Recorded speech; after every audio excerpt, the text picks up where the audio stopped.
when he was drinking and partying, there's definitely another side that would come out. I mean, there was a nickname for him,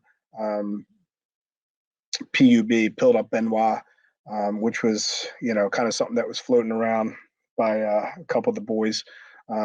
Not me personally, but it was just something I heard. But yeah, definitely a different side to Benoit from what you're probably used to thinking. He was another very quiet, intense individual, very polite, but when he drank alcohol, you could see there was problems there. Yeah.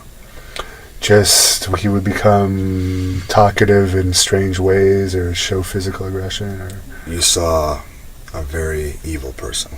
Oh, really? I mean, I always knew that he had two sides. I always knew that other side of him from the stuff that happened that I talk about, stuff that happened, at restaurants, even domestically when he was drinking, and, who knows what else he was doing.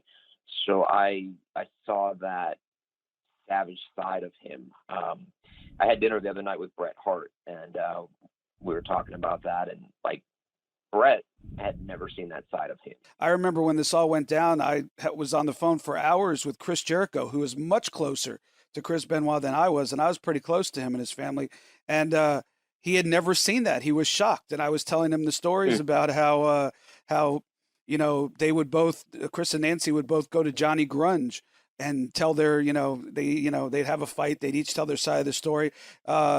Johnny Grunge, to me, I think was the only person that they didn't feel that judged them, because Johnny Grunge was kind of a screw up, in a nice way, nicest guy in the world, but kind of a screw up. So I don't think that they felt like they judged him, but I think that Chris felt like anybody else, whether it was Bret or Chris Jericho or any of those guys, would judge him.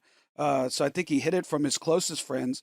And the thing with Bret said that he was always very respectful of him, and I could totally picture what I think it would look like if Chris and Bret were hanging out, and I think that's part of it. Chris really respected Bret, and he wouldn't do that in front of Bret. He wouldn't do that in front of Jericho. I could see that. It was weird. Well, I had JB on one side, Chris Benoit on the other, and they were putting drinks in front of me right there. And they kept asking me questions and all that stuff, and antagonizing, you know what I mean? Taking some pain pills that I had gotten. You don't want to take it with alcohol, but then that night, I don't know what it was. I just got my motel room. I took one of those, and I planned on just going to bed. You know what I mean? No joke. I planned on going to bed. Next thing you know, boom, knock, getting a knock on the door. Come on down, we're gonna have a meeting, and all that stuff. And I'm just like, oh my God.